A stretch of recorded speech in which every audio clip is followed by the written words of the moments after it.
Hello students. तो हम लोग आज इस वीडियो में समझेंगे कि कैलोरीमीटर जो है वो कैसे वर्क करता है।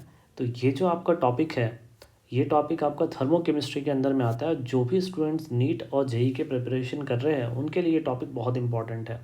तो यहाँ पर हमने कैलोरीमीटर का एक कंस्ट्रक्शन यहाँ पे लिया हुआ है कि बेसिक कंस्ट्रक्शन कैलोरीमीटर का कैसा होता है। तो उससे पहले ये समझते हैं कि ये कैलोरीमीटर होता क्या है। तो बेसिकली ये कैलोरीमीटर एक डिवाइस होता है जिसको यूज़ करते हैं हम लोग heat of combustion of any substance को कैलकुलेट करने में। यानी अगर आपको कोई सब्सटेंस दिया जाए नॉन क्वांटिटी का, और अगर आपसे पूछा जाए कि बताओ इसका हीट ऑफ कंबशन क्या होगा, तो उसके लिए हमें इस डिवाइस को यूज़ करने की रिक्वायरमेंट होती है। तो ठीक है, अब इसमें थोड़ा सा हम लोग बेसिक इसका पहले कंस्ट्रक्शन समझ लेते हैं, ये वर्क कैसे करेगा और इस डिवाइस से हमें, क्योंकि अगर हम किसी भी डिवाइस से अगर किसी भी चीज़ का कैलकुलेशन करना चाहते हैं तो बेसिकली हम उसके इनपुट और आउटपुट को पहले समझते हैं कि हम उसमें इनपुट क्या देने वाले हैं और हमें उस डिवाइस से आउटपुट क्या मिलने वाला है। ठीक है, तो जैसे कि आप इसको यहाँ समझो, इसका मैंने यहाँ पे कंस्ट्रक्शन का थोड़ा सा बेसिक कंस्ट्रक्शन पहले समझ लो। देखो, यहाँ पर इस वाले पोर्शन में हमने क्या लिया है, सैंपल ले लिया है।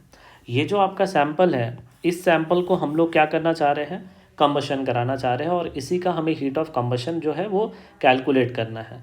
तो ये हमने सब्सटेंस ले लिया। देखो, एक हमने यहाँ पे एक कॉइल ले लिया है, और ये जो कॉइल आपको यहाँ पे दिख रहा है, ये कॉइल बेसिकली तुम्हारा इग्निशन वायर होता है, जिसको हम डीसी सप्लाई के सोर्स से हम इग्नाइट कर सकते हैं, और जिससे ये सैंपल जो यहाँ पे रखा हुआ है वो सैंपल आपका बर्न होना स्टार्ट हो जाएगा।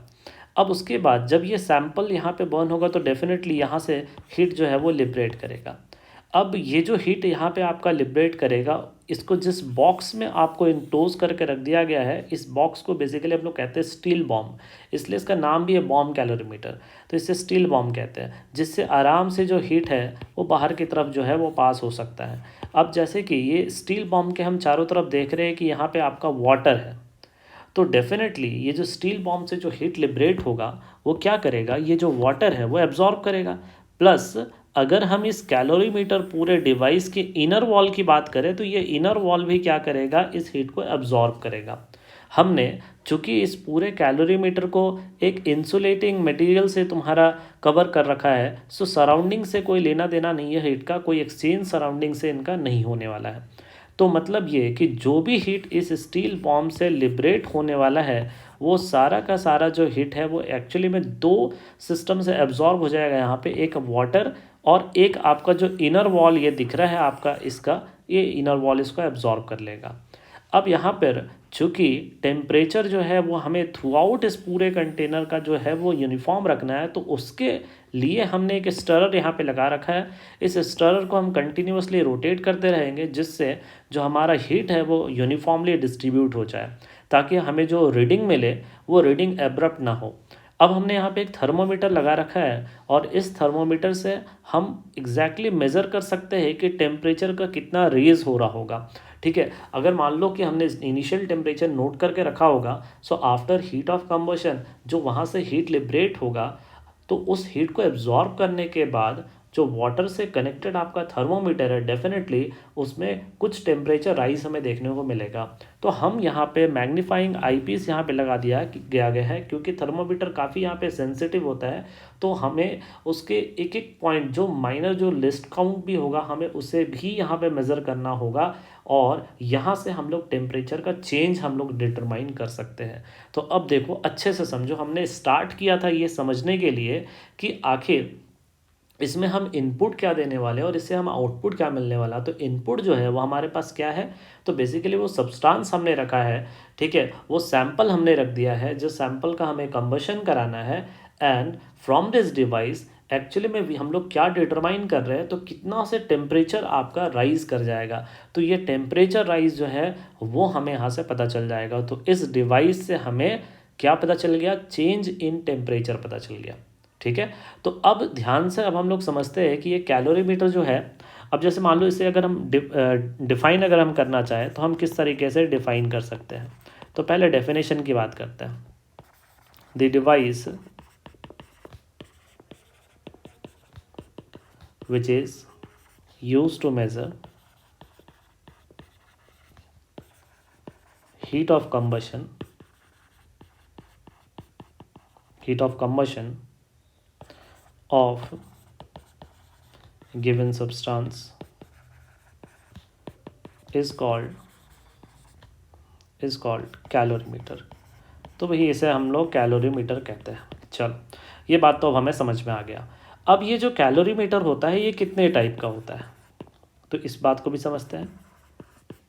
तो कैलोरीमीटर को हम लोग दो कैटेगरी में हम लोग बांट सकते हैं इसको। एक आपका ओपन कैलोरीमीटर और एक आपका क्लोज कैलोरीमीटर। अब दोनों में डिफरेंस समझो। देखो, ओपन कैलोरीमीटर है तो ओपन कैलोरीमीटर और क्लोज कैलोरीमीटर, यहाँ जो हमने एग्जांपल लिया ना, यहाँ पे ये जो एग्जांपल ले रहे हैं कैलोरीमीटर का, बॉम कैलोरीमीटर, ये बेसिकली एग्जांपल है किसका, तो ये एग्जांपल है आपका क्लोज कैलोरीमीटर का एग्जांपल है, जो यहाँ पे हमने ले रखा है बॉम कैलोरीमीटर का। ठीक है, क्योंकि जो वेसल हमने यहाँ पे डिज़ाइन किया है, ये जो आप वेसल देख रहे हैं, ये क्या है, एक रिजिड वेसल है। तो रिजिड वेसल है मीन्स इसका वॉल्यूम जो है वो कांस्टेंट है। तो वॉल्यूम यहाँ पे आपका कांस्टेंट है due to closed rigid vessel. और दूसरा जो कैलोरीमीटर होगा वो क्या होगा, ठीक ओपन होगा, बिल्कुल सारा कंस्ट्रक्शन वगैरह सब कुछ सेम होगा। ये जो हमने रिजिड वेसल यहाँ पे ले रखा है क्लोज्ड, ये ओपन होगा।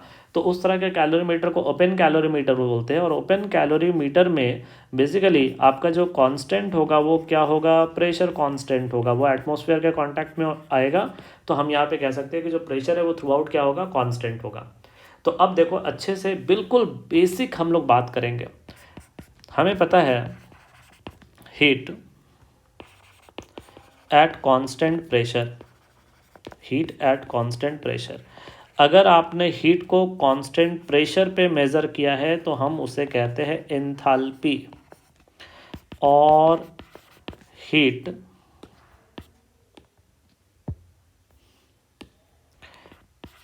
एट कांस्टेंट वॉल्यूम, अगर हम हीट को कांस्टेंट वॉल्यूम पे मेज़र करें तो हम उसे कहते हैं इंटरनल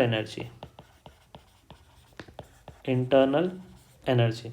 तो अब ये मैं क्यों बता रहा हूँ यहाँ पे, अब आप समझो। क्लोज कैलोरीमीटर में वॉल्यूम कांस्टेंट है, मीन्स यहाँ से आपको जो हीट एक्चुअली में मिलने वाला है वो आपको डेल्टा यू मिलेगा। मीन्स हम ऐसा कह सकते हैं from closed calorimeter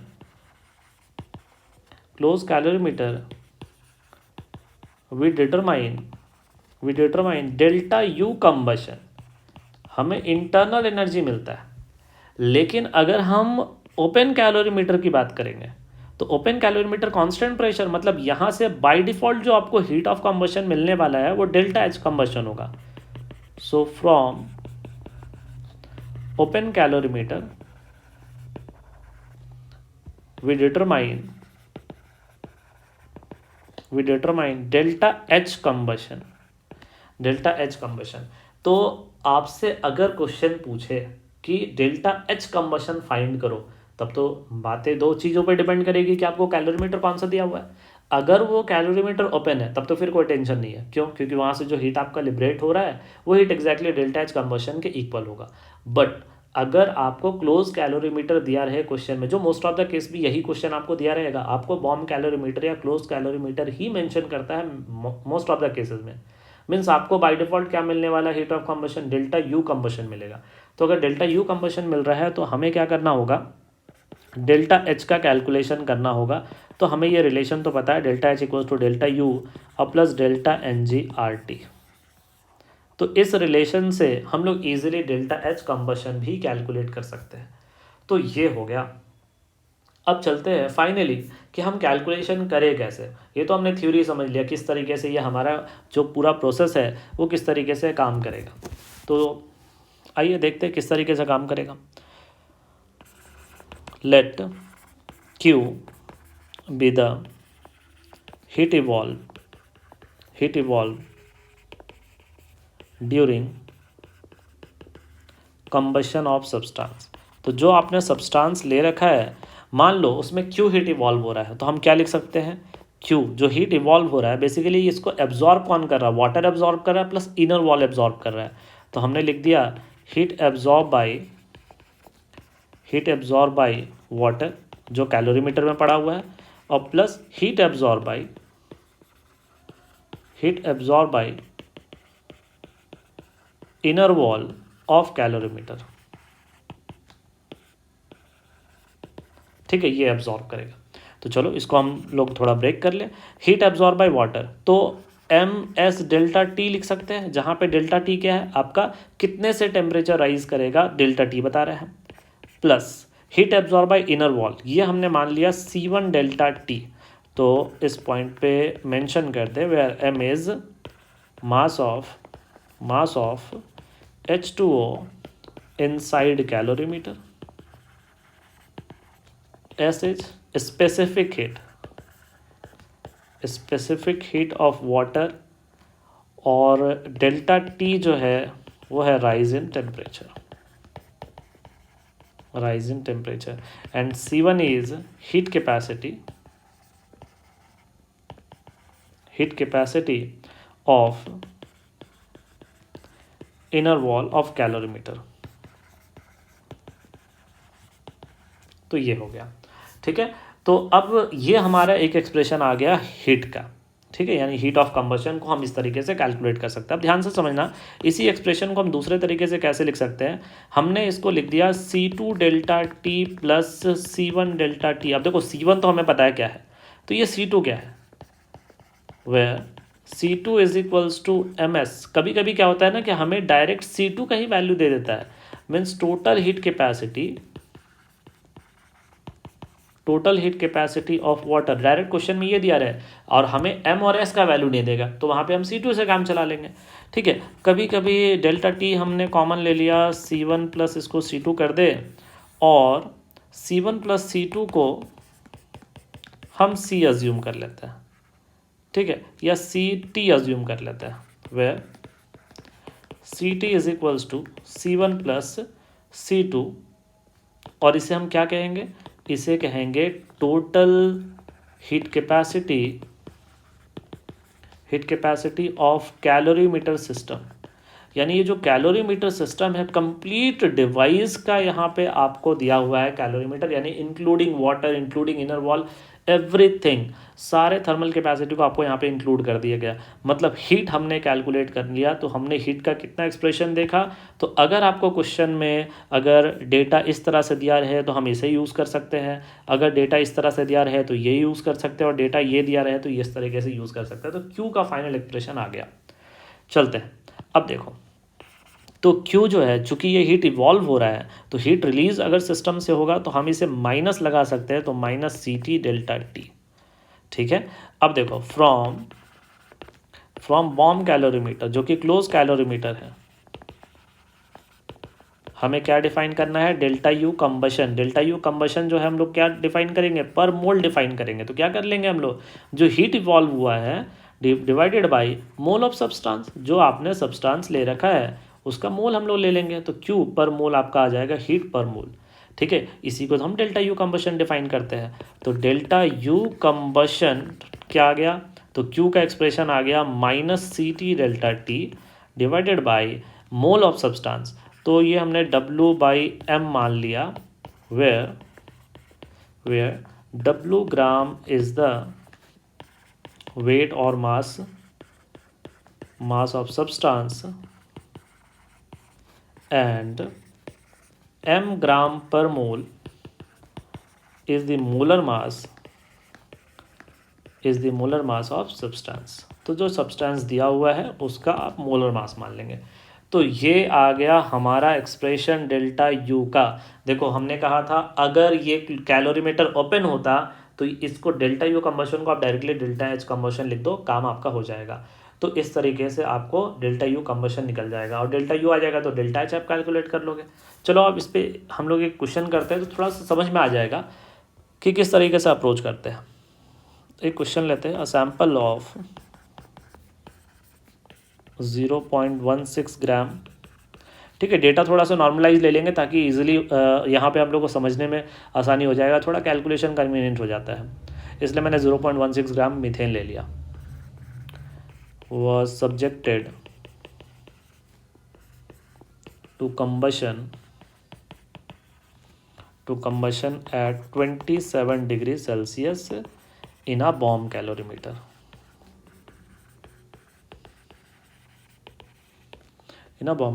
Okay. The temperature of the calorimeter system including water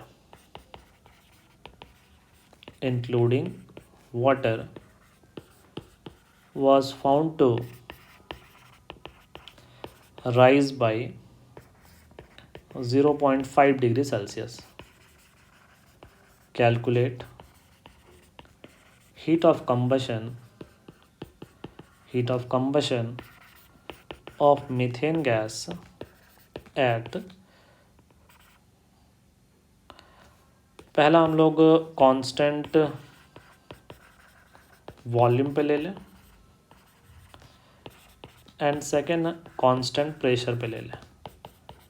constant pressure if heat capacity of calorimeter system is 17.7 kilojoule पर केल्विन। और आप आर का वैल्यू अगर चाहो, अगर यूज़ होगा तो 8.314 जूल पर मोल केल्विन आप ले सकते हो। चलो अब इस क्वेश्चन को हम लोग देखते हैं किस तरीके से अप्रोच कर सकते हैं।